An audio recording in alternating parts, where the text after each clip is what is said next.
नमस्कार दोस्तों, स्वागत है आज फिर आप सभी का आपके अपने इस YouTube channel no word pharmacy में।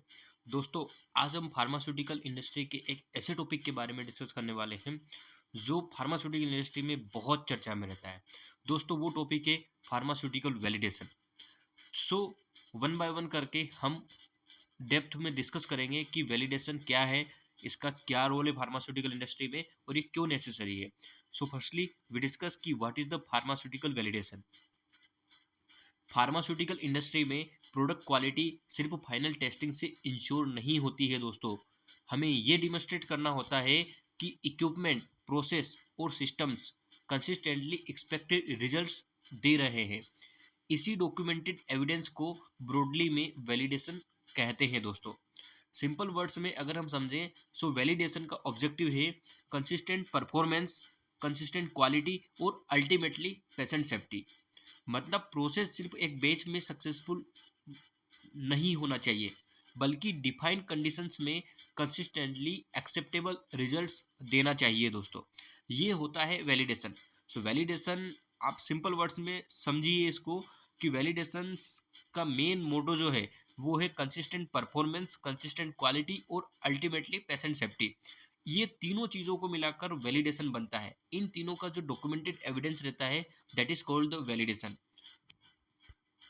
नाउ वी डिस्कस की क्वालिफिकेशन वर्सेस वैलिडेशन। क्वालिफिकेशन क्या होता है और वैलिडेशन क्या होता है in the pharmaceutical industry, we understand.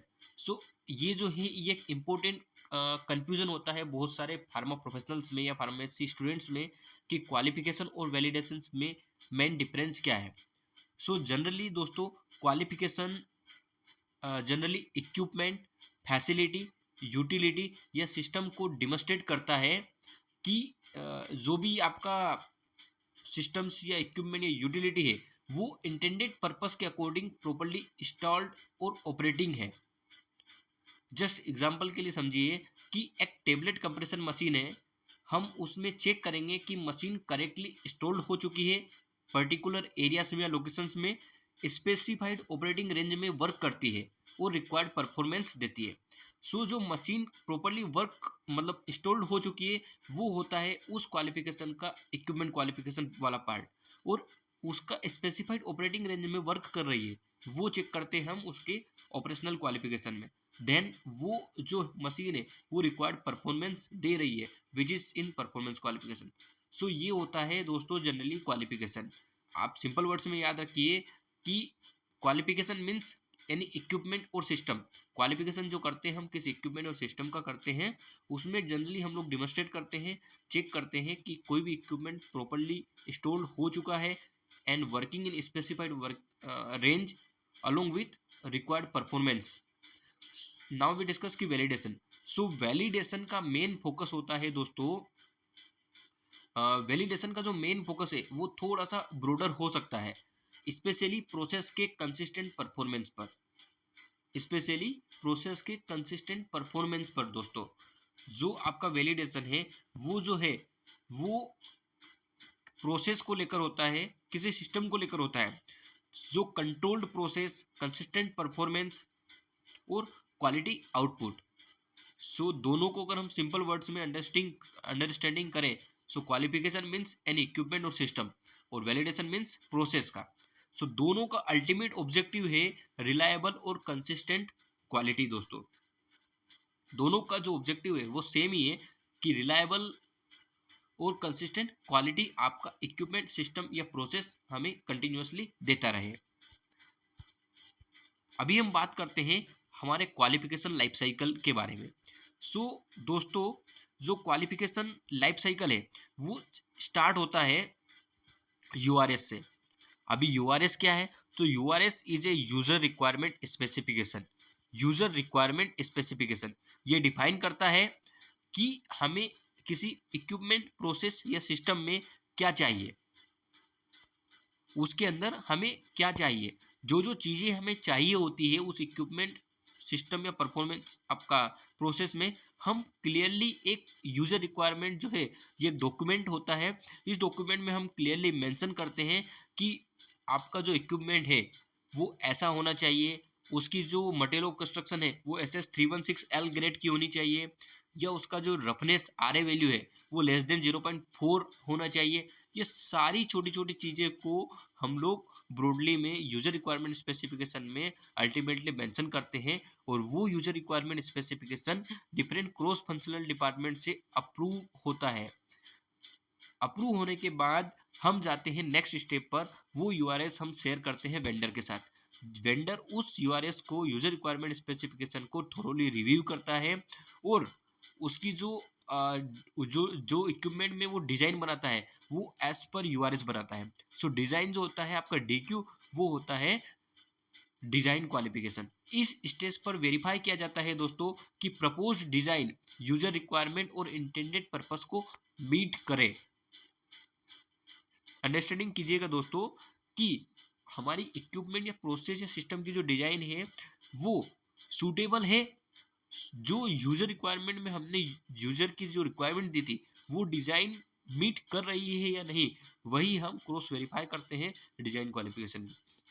Now moves with IQ, installation qualification.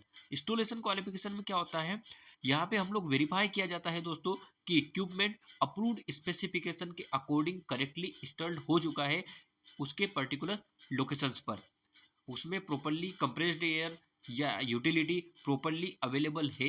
ये सारी चीज़ें हम लोग इक्विपमेंट क्वालिफिकेशन में के अंदर IQ में वेरीफाई कर लेते हैं। Then we go for operational qualification. Operational qualification में कैसा है दोस्तों, ऑपरेशनल क्वालिफिकेशन में वेरीफाई किया जाता है कि इक्विपमेंट डिफाइंड ऑपरेटिंग रेंज में करेक्टली ऑपरेट कर रहा है। जैसे OQ में हम लोग क्या करते हैं, माइनली इक्विपमेंट को जो चैलेंजेस रहते हैं, जो चैलेंज टेस्ट परफॉर्मेंस चेक रहते हैं, वो वेरीफाई करते हैं वन बाय वन करके कि जो हमारा इक्विपमेंट है वो एक डिफाइंड ऑपरेटिंग रेंज में करेक्टली वर्क कर रहा है। Then we go for OQ, sorry PQ is the performance qualification. इसमें डिमॉन्स्ट्रेट किया जाता है कि इक्विपमेंट एक्चुअल या साइमुलेटेड रूटीन कंडीशंस में कंसिस्टेंटली इंटेंडेड परफॉर्मेंस देता है।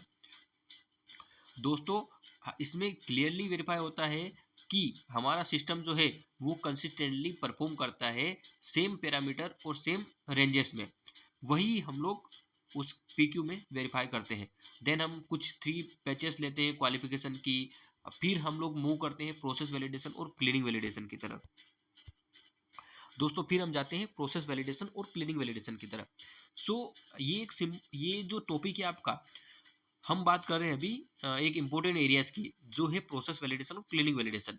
प्रोसेस वैलिडेशन का ऑब्जेक्टिव है डेमोस्ट्रेट करना होता है कि manufacturing process consistently predetermined quality requirements meet करने वाला प्रोडक्ट प्रोड्यूस कर सकता है। जस्ट एग्जांपल के लिए टेबलेट मैन्युफैक्चरिंग प्रोसेस आप हम लोग देखते हैं तो वो ग्रेनुलेशन, कंप्रेशन और कोटिंग। सो ये जो है ये सारा प्रोसेस वैलिडेशन का पार्ट है।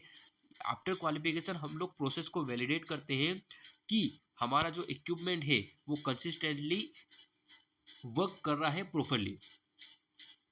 सो आपके हमारे जो प्रोसेस के इंपॉर्टेंट पैरामीटर्स को कंट्रोल और इवेल्यूएट करते हैं हम लोग इसके अंदर, और बैचेस के रिजल्ट से कंसिस्टेंसी डिमॉन्स्ट्रेट की जाती है इसमें। अब आते हैं हम क्लीनिंग वैलिडेशन पर। सो मैन्युफैक्चरिंग इक्विपमेंट में प्रीवियस प्रोडक्ट API या क्लीनिंग एजेंट के अनएक्सेप्टेबल रेसिड्यूज नहीं रहने चाहिए, इसलिए हम लोग क्लीनिंग प्रोसीजर्स को वैलिडेट किया जाता है। जो भी हमारी CIP, cleaning in place, SIP, sterilisation in place, और जो भी क्लीनिंग की प्रोसीजर्स रहती है उसको हम प्रॉपरली वैलिडेट करते हैं और इंश्योर करते हैं कि हमारे जो भी प्रीवियस प्रोडक्ट API या क्लीनिंग एजेंट है उनकी कोई भी ट्रेसेस या रेसिड्यूज अडेरेंस नहीं है इक्विपमेंट के अंदर। अब जस्ट आप एक बेसिक फ्लो को समझिए कि हमारा जो इक्विपमेंट है, जैसे क्लीनिंग होता है, क्लीनिंग होने के बाद उसका हम लोग सैंपल देते हैं, सैंपल की टेस्टिंग होती है। अगर सैंपल की टेस्टिंग होने के बाद हमारा सैंपल एक्सेप्ट रहता है, then we move for the process. Otherwise हमें प्रोसेस को होल्ड किया जाता है। जो भी PNC या डेविएशन के थ्रू, चेंज कंट्रोल के थ्रू हम लोग जाते हैं, जो चेंजेस हम लोगों को लेना होता है वो हम लोग करते हैं। इसका फाइनली जो मेजर ऑब्जेक्टिव है वो रेसिड्यू कंट्रोल और क्रॉस कंटामिनेशन रिस्क को अप्रोप्रिएटली कंट्रोल करना होता है दोस्तों। अभी हम जाते हैं नेक्स्ट में कि कंप्यूटराइज्ड सिस्टम वैलिडेशन। देखिए दोस्तों, वैलिडेशन में हमने डिस्कस किया process validation, cleaning validation, now computerised system validation. Computerise system validation क्या है दोस्तों? आज की जो फार्मा इंडस्ट्री है ना, वो हाईली कंप्यूटराइज्ड हो चुकी है दोस्तों। उसमें आर्टिफिशियल इंटेलिजेंस और बहुत सारे सिस्टम्स हमारे वेब बेस्ड हो चुके हैं। जैसे कि हमारा लिम्स हुआ, स्काडा हुआ, एमईएस हुआ, बीएमएस हुआ, और इलेक्ट्रॉनिक बैच रिकॉर्ड्स जैसे एमईएस और क्रिटिकल ऑपरेशंस में जो यूज़ होते हैं वो सारे कंप्यूटराइज सिस्टम वैलिडेशन के थ्रू होके आते हैं। यहाँ इंपॉर्टेंट कंसेप्ट है कि कंप्यूटराइज सिस्टम वैलिडेशन या रिस्क बेस्ड अप्रोच में कंप्यूटराइज सॉफ्टवेयर एश्योरेंस भी इसको कहा जाता है दोस्तों। इसका बेसिक ऑब्जेक्टिव होता है डिमॉन्स्ट्रेट करना है कि कोई भी सिस्टम, कंप्यूटराइज सिस्टम जो है वो फिट फॉर इंटेंडेड यूज है और रिक्वायर्ड कंट्रोल्स मेंटेन करता है। उसमें इम्पोर्टेंट एरियाज इंक्लूड करते हैं जैसे कि user access, audit trials, electronic signatures, backups, change control और data integrity. Specially GMP environment में electronic data reliable, secure, traceable और अप्रोप्रिएटली कंट्रोल्ड होना बहुत इंपॉर्टेंट है दोस्तों। सो अभी हम बात करते हैं validation is a just a life cycle. तो फाइनली वैलिडेशन को एक वन टाइम एक्टिविटी नहीं हम लोगों को समझना चाहिए, ये एक लाइफ साइकिल अप्रोच है। क्वालिफिकेशन में हम D Q, I Q, O Q और पी क्यू परफॉर्म करते हैं। उसके बाद प्रोसेस वैलिडेशन, क्लीनिंग वैलिडेशन और कंप्यूटराइज सिस्टम के कंट्रोल्स इंपॉर्टेंट रोल प्ले करते हैं दोस्तों। और लाइफ साइकिल के दौरान risk management, change control, data integrity और कंटिन्यूड मॉनिटरिंग भी इंपॉर्टेंट होती है। इसलिए सिंपल फॉर्मूला याद रखिए, qualification, qualification, then validation, then उसकी मॉनिटरिंग, देन अगर इफ एनी चेंजेस तो हम we move with change control, then continued validated state. So ultimately goal एक ही है हमारा दोस्तों, प्रोसेस कंसिस्टेंस हो, कंसिस्टेंट हो और कंसिस्टेंट क्वालिटी हमको मिले और पेशेंट सेफ्टी बराबर रहे। अगर आप pharma, QA, validation, QC, production या इंजीनियरिंग में करियर बनाना चाहते हैं तो वैलिडेशन कंसेप्ट का को स्ट्रॉन्ग करना बहुत इंपॉर्टेंट है दोस्तों। ऐसे ही प्रैक्टिकल फार्मा लर्निंग के लिए फॉलो कीजिए नो अबाउट फार्मेसी को।